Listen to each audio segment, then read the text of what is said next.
Der Tourismus ist eine Chance für Hintertupfing.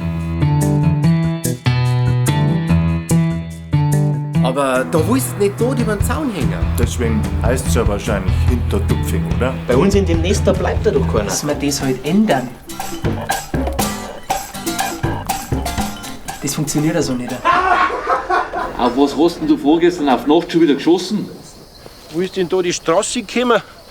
Die, wo da heute früher noch rumgelegen ist? Ein bisschen ohne Scheiß. Das ist wie ein Bogen ohne Gas. Du Depp, du hast auf ein Auto geschossen. Das ist die Lösung.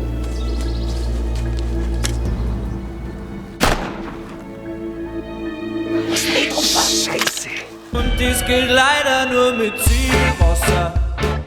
Erst kommt gar keiner, dann ein paar und auf einmal rennen sie uns die Tür nicht. Ich heiße wie die englische Königin. Queen, schöner Name. Und alle haben so Autopanne. Der Blinker, der geht immer wieder aus und an und das ist ja total schade. Ja, und beim Vergaser.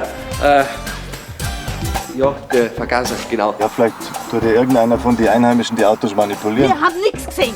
Gar nichts. Vielleicht ist ja bloß die Waldstraße verwildert und gehört einmal ausgeschnitten. Sogar ein Moorbad haben sie hier.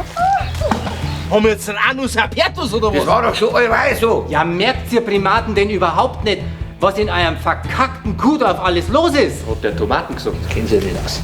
Was in Hintertupfing passiert, das bleibt in Hintertupfing. Überall flaggt einer ein Dreck und sie dazu fast nackert. Ja, was? Gottlose Heim. Ich mag keinen einzigen mehr von den Baraber in unsere Ländereien sehen. Lasst euch die Bürsten doch bei euch daheim scheren. Und wenn's einen Verantwortlichen gibt für die ganze Sauerei, dann häng ihn höchstpersönlich auf dem Kirchturm, mit dem Kopf nach unten und ausbluten lassen man. Und dann ganz langsam freigehen. Also wisst ihr was?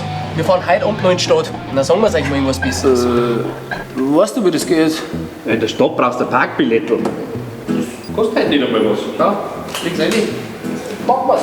In Hintertupfing, da können sie den Polo ran. Das Bier geht niemals aus, und sie halten alle zusammen. Ich glaube, das ist so eine Reihe.